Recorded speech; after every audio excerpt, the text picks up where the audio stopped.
Hello. कैसे हो मेरे प्यारे बच्चों? खुश होगे और मस्त होगे और निश्चित रूप से अपने बोर्ड एग्जाम की तैयारी विधिवत तरीके से कर रहे होगे। बात सही। तो आज हम लोग बेटा अपने इस प्यारे से यूट्यूब चैनल उमेश गुरुकुल में क्लास 10th के फिजिक्स के तीसरे चैप्टर यानी विद्युत धारा के 20 एमसीक्यू क्वेश्चन का अध्ययन करेंगे। ये बेटा जो 20 एमसीक्यू क्वेश्चन है ना, बहुत ही ज्यादा इंपॉर्टेंट क्वेश्चन है। ये सारे क्वेश्चन कई बार बोर्ड एग्जाम में आए हैं, तो इसलिए इन क्वेश्चनों में एकदम ये ना सोचना कि हम जल्दी से पार कर जाएं। बात सही। और इनको एकदम विधिवत तरीके से एक एक करके एकदम मन और चित्त से पढ़ना, कॉपी कलम लेकर बैठना। और सारे देखो, हम लोग ढेर सारा अब पढ़ने का समय नहीं रह गया कि हम पूरी क्लास यानी चैप्टर के हजारों क्वेश्चन रट डाले। नहीं, हम केवल उन क्वेश्चनों को पढ़ें जो वास्तव में बोर्ड के लिए बहुत ज्यादा इंपॉर्टेंट है। क्योंकि अब तुम्हारे लिए इतना समय नहीं है कि तुम पूरे पूरे चैप्टर में एकदम 2-2 दिन 10-10 दिन लगा दोगे। नहीं, अब समय की अपनी कीमत समझो। तो इसलिए इन सारे 20 एमसीक्यू क्वेश्चन को एकदम मंच से धीरे धीरे करके समझ लो। हो सकता है इसमें कि क्वेश्चन 2-1 मिल ही जाए बोर्ड में, और सारे क्वेश्चन ही इंपॉर्टेंट हैं। ये 2015 से लेकर के 2025 तक के सारे बोर्ड में आए हुए एमसीक्यू क्वेश्चन हैं। तो चलो बिना देर किए हम अपने इन क्वेश्चनों को एकदम बढ़िया तरीके से स्टडी करते हैं। कौन कौन से हैं ये क्वेश्चन, समझ में आता है? ये देखो क्वेश्चन नंबर 1 है। एक में कह रहा है इलेक्ट्रॉन पर आवेश होता है। देखो, इलेक्ट्रॉन एक ऋणावेश होता है, ऋणावेश होता है, निगेटिव चार्ज वाला है। और इस पर आवेश जो होता है, अब ऋणावेश है तो ऋणावेश में अपना ये है और ये है। ये 1.6 इंटू 10⁻+25 है और ये -1.6 गुणे 10 की घात -19 कूलम है। तो बेटा हम लोग प्लस वाले को नहीं, इस माइनस वाले को टिक लगा दे। क्यों? क्योंकि इलेक्ट्रॉन पर आवेश होता है कितना? -1.6 गुणे 10 की घात -19 कूलम। तो इस क्वेश्चन को टिक लगा लेना और बी वाला, और इसको खूब मन से पढ़ लेना। समझ में बात आ गई? चलो उसके बाद क्वेश्चन नंबर 2 पर चले जाएं। 2 में कह रहा है कि प्रतिरोध का मात्रक क्या है। देखो बेटा, प्रतिरोध जो होता है ना, वो धारा के मार्ग में अवरोध डालता है। यानी प्रतिरोध और धारा ये दोनों एक दूसरे के व्युत्क्रमानुपाती यानी एंटी प्रोपोर्शनल होते हैं। अगर किसी भी चालक का प्रतिरोध बहुत ज्यादा है तो इसका मतलब धारा शून्य है, और अगर धारा बहुत ज्यादा है तो प्रतिरोध शून्य है। बात सही। अगर भाई धारा विधिवत तरीके से आ रही है, इसका मतलब उसको रोकने वाला कोई नहीं बचा है। तो अगर प्रतिरोध ज्यादा होगा तो धारा कम, अगर धारा ज्यादा होगी तो प्रतिरोध कम। ये दोनों एक दूसरे के व्युत्क्रम है, ये एंटी प्रोपोर्शनल है। बात समझ में आई? चलो, तो प्रतिरोध का मात्रक क्या होता है? प्रतिरोध का मात्रक होता है लल्लू ओम। क्या होता है? ओम।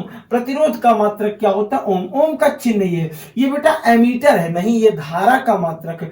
वोल्ट का मात्रक है ये वोल्ट का मात्रक है। और ये ओम जो है वो प्रतिरोध का मात्रक, और कूलाम तो आवेश का मात्रक है। तो हम लोग यहाँ ओम पर टिक लगा दें। आ रहा है लल्लू समझ में? एकदम मन से, चित से। और अगर अभी तक चैनल को लल्लू क्या ना किया हो, सब्सक्राइब ना किया, और अच्छा लगता हो अगर मेरा पढ़ाया, तो निश्चित रूप से कर लो और अपने मित्रों तक भी शेयर करो। चलो क्वेश्चन नंबर 3 पे चलते हैं। कह रहा प्रत्येक 3 ओम प्रतिरोध वाले 3 चालकता को 3 यानी प्रत्येक प्रतिरोध का मान कितना है? 3 ओम है। यानी प्रत्येक, चाहे वो R1 है, यही मैं लगा दे रहा हूं, ये भी 3 ओम है, R2 भी, ये भी 3 ओम है, R3 ये भी 3 ओम है। और कह क्या रहा है? इनको कैसा जोड़ा जा रहा है? समांतर क्रम में। बेटा समांतर क्रम में तुल्य प्रतिरोध 1/R बराबर होता है 1/R1 plus 1/R2 plus 1/R3। बात समझे? ये तीनों प्रतिरोध समान है, इसका मतलब 1/3 1/3 1/3। और अगर जोड़ दोगे तीनों में डिनोमिनेटर सेम था तो ये हो जाएगा 3/3, और 3/3 का मतलब कट गया 1। अगर मैं इसे पलटू लूं तो R बराबर हो जाएगा 1 ओम। कितना आएगा? 1 ओम। यानी प्रतिरोध की वैल्यू क्या आ जाएगी? तुल्य प्रतिरोध की वैल्यू 1 ओम। बात समझ में आई? चलो अगला क्वेश्चन, धारा का एसआई मात्रक क्या है? देखो, धारा का एसआई मात्रक होता है एम्पियर। क्या होता है? एम्पियर। धारा का मात्रक क्या होता है? एम्पियर। अगला है विद्युत धारा उत्पन्न करने वाले यंत्र को क्या कहते हैं? यानी कौन से यंत्र, ये जो कुछ ऑप्शन दिए गए हैं इनमें से कौन सा ऑप्शन ऐसा है जो बिजली बनाता है? देखो एमीटर तो उसके नापने की इकाई है, एमीटर तो हो ही नहीं सकता, ये गलत है, एमीटर तो हो ही नहीं सकता। अभी रुक जाओ, जनित्र पर मैं कुछ नहीं बोल रहा हूं, मोटर तो बिजली से चलता है, इसको तो एकदम हम छोड़ दो। और सभी का, अरे सभी अभी मैं एक देखा नहीं। और जनित्र को बेटा मेरे क्या कहते हैं, जनित्र को भैया क्या कहते हैं, जनरेटर। तो तुमने सुना होगा ना कि गांव में अगर बिजली कट जाती है तो क्या कहते हैं गांव वाले, भैया जनरेटर लगवा ले होता है तो ठीक रहा।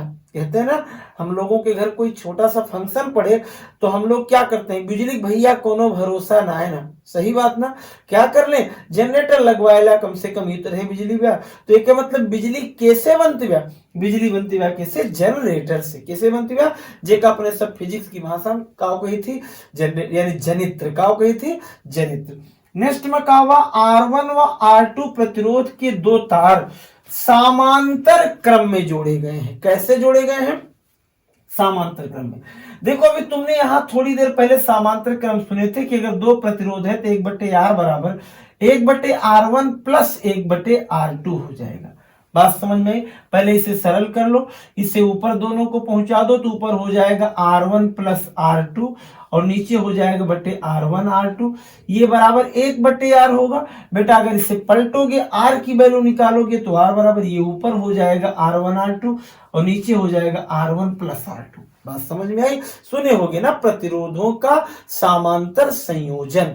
अगर श्रेणी होता ना, इसी जगह पर श्रेणी होता तो केवल R1 प्लस R2 आ जाता।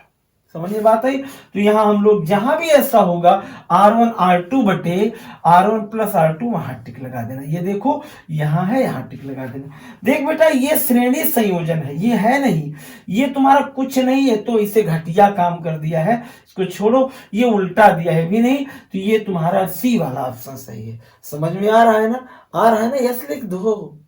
आगे देखो, ओम का नियम है। ओम ने कहा था कि यदि किसी चालक तार में कोई भौतिक परिवर्तन ना किया जाए, भौतिक परिवर्तन का मतलब जैसे उसमें तापमान ना बढ़ाया जाए, हाँ उसमें लंबाई ना कुछ चेंज की जाए, तो क्या होगा कि उनके विभव उनकी धारा के समानुपाती होते हैं, यानी V प्रोपोर्शनल I होता है। तो कहाँ है, जॉर्ज साइमन ओम दादा का नियम V प्रोपोर्शनल I हो गया। अगला कह रहा अत्यधिक उच्च प्रतिरोध वाला पदार्थ कहलाता है, यानी जो अभी का क्या बताया कि जौने चालक का प्रतिरोध खूब अधिक होइए ओमा धारा शून्य होइए, एक मतलब वो विद्युत रोधी होइए, का होइए विद्युत रोधी, यानी विद्युत का रोके वाला होइए, यानी वो का करे विद्युत का रोक दे तो हम का लगाइए विद्युत रोधी। अति चालक होइए तो उल्टा बा, अर्धचालक थोड़ धारा प्रवाह कर तो चालक धारा प्रवाह कर, तो बिल्कुल ना। प्रतिरोध का मान अगर रेजिस्टेंस उसका बहुत ज्यादा है तो उसकी कंडक्टिविटी 0 हो जाएगी, और in this time these are called to. बात समझ में आ गई? इस तरीके से बेटा 1 से लेकर के 9 तक क्वेश्चनों को स्क्रीनशॉट ले लो, फिर हम लोग क्वेश्चन नंबर 10 से देखें। तो बेटा अब हम लोग चले हैं क्वेश्चन नंबर अपने 10 पर। क्वेश्चन नंबर 10 में क्या है, किलोवाट घंटा किसका मात्रक है। देखो बेटा किलोवाट घंटा शक्ति का मात्रक नहीं है, किसका मात्रक है, विद्युत धारा का मात्रक, इसे यूनिट भी बोला जाता है। तो याद रखना इसको, ये किसका मात्रक है, ये विद्युत धारा का मात्रक है। बात समझ में आई? अगला एक क्वेश्चन है कि 110 वाट का विद्युत बल्ब, यानी बेटा वाट को ये तुम जो लिखते हो पी सामर्थ्य का मात्रक है, पी बराबर हो गया तुम्हारा कितना 110।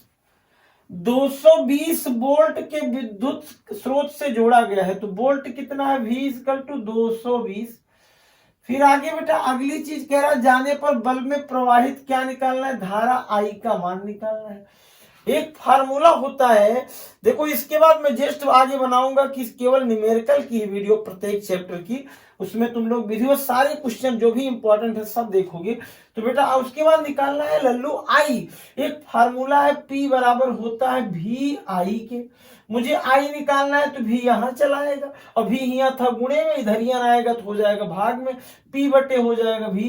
तो यहाँ I = P का मान 110 और बटे 220, 0 से 0, 11 एकम 11 दूना 22, यानी हो गया 1/2। और 1/2 को भैया मेरे कहते हैं 0.5, तो 0.5 जहां होगा एम्पियर, उसी को लगा दो टिक। आई बात समझ में? चलो, बिजली के बल्ब को का तंतु यानी जो बिजली का बल्ब होता है, अब तो आ गया सब CFL, अब तो आ गया सब भैया राड, अब तो सब आ गया क्या, अब तो आ गया सब LED, सब जमाना गया बदल। लेकिन अगर अभी भी तुम्हारे घर पीला वाला बल्ब होगा तो देखना, या गाड़ी वाड़ी के जो लगे होते हैं उसमें भी आ गया चेंजमेंट करके, जमाना बहुत आगे चला गया। कह रहा है कि बिजली के बल्ब का तंतु किसका बना होता है, तो बिजली के बल्ब का जो तंतु जो ऐसे स्प्रिंग जैसा दिखता वही तंतु है, वो बना होता है टंगस्टन का। किसका बना होता है? टंगस्टन का। किसका बना होता है? टंगस्टन का। W सिंबल है उसका। विद्युत धारा का मापन किसके द्वारा करते हैं? जनित्र द्वारा। अरे जनित्र तो बिजली बनाता है, उससे मापन कहाँ करेंगे? धारा मापी नहीं भैया, उसको करते, लगता तो धारा मापी ही है लेकिन ऐसी गलती नहीं, आमीटर द्वारा करते हैं। किसके द्वारा करते हैं? आमीटर। तो किस पर टिक लगा लोगे तुम? ये सब तो गलत है, यही तुम्हारा आमीटर सही है। समझ में आई बात? एक आगे आओ कि यदि किसी निश्चित प्रतिरोध से होकर बहने वाली विद्युत धारा आधी कर दी जाए, यानी पहले आधी कर दी जाए, यानी पहले I1 जो थी वो थी 1 और जो I2 आई वो कितना ही 1/2, तो क्या हो जाए, उसमें उत्पन्न उष्मा होगी। तो H1 क्या आ जाएगा? H1 बराबर होता I1 स्क्वायर, तो 1 का स्क्वायर 1, लेकिन H2 I2 स्क्वायर हो जाएगा 1/2 का स्क्वायर, तो 1 कम 1 और 1/4। अरे RT भी होता है, देख लो, H बराबर होता है I स्क्वायर RT। में RT को थोड़ी देर के लिए कहा शांत रहो। देखो यहाँ ये हो जाएगा 1/4। कितना हो जाएगा? 1/4। कितना हो जाएगा? 1/4। 1/4 आया कहीं? चौथाई। ये देखो 1/4 पर टिक लगा दो। आया समझ में? आ रहा है कुछ समझ में? नींद तो नहीं लग रही है? आगे फ्यूज के तार का गलनांक होता है।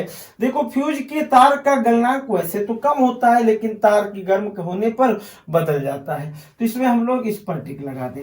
आगे कह रहा है एक अश्वशक्ति किसके बराबर होता है? 746 वाट के। अगर हो कहीं तो लगा लो, 726 नहीं, 736 नहीं, 746 वाट पर टिक लगा लो। अच्छे अच्छे क्वेश्चन है। अब हम लोग 16 के बाद और बेहतरीन क्वेश्चनों को देखेंगे, 17, 18, 19, 20। तो चलो पहले इतना स्क्रीनशॉट ले लो फिर उसको देखें। तो बेटा अब हम लोग देख लें अपना क्वेश्चन नंबर 17। इसमें कह रहा है कि एक बल्ब 200 वोल्ट के स्रोत से जोड़ने पर 1 एम्पीयर धारा लेता है, यानी 200 वोल्ट से वो जुड़ा है और 1 एम्पीयर की धारा ले रहा है। वोल्ट यानी V बराबर उसका 200 और I बराबर 1। फार्मूला होता है P बराबर VI के। V का I में गुणा कर दो, 200 का 1 में गुणा कर दो, 200 होगा, ये 200 वाट उसका आंसर आ जाएगा। समझ में बात आई? अगला कह रहा है 3 ओम 4 ओम के प्रतिरोध श्रेणी क्रम में जोड़े गए। बेटा श्रेणी क्रम में R बराबर होता है R1 प्लस R2, दोनों जोड़ दिए जाते हैं, तो 4 और 3 कितना हो जाएगा लल्लू? 7 ओम। 7 ओम जहां है वहीं टिक लगा दो। एकदम खिलौना है, क्वेश्चन नहीं है। आगे विद्युत हीटर का तार बना होता है। देखो इसके लिए गलनांक उच्च होना चाहिए, तो टंगस्टन का नहीं, किसका लगाते हैं लोग? नाइक्रोम का। लोहे वोहे का नहीं लगता। हाँ नहीं, इसमें बांध दो कुछ। अगला कह रहा है 1 माइक्रो ओम का मान क्या है? Question number 20।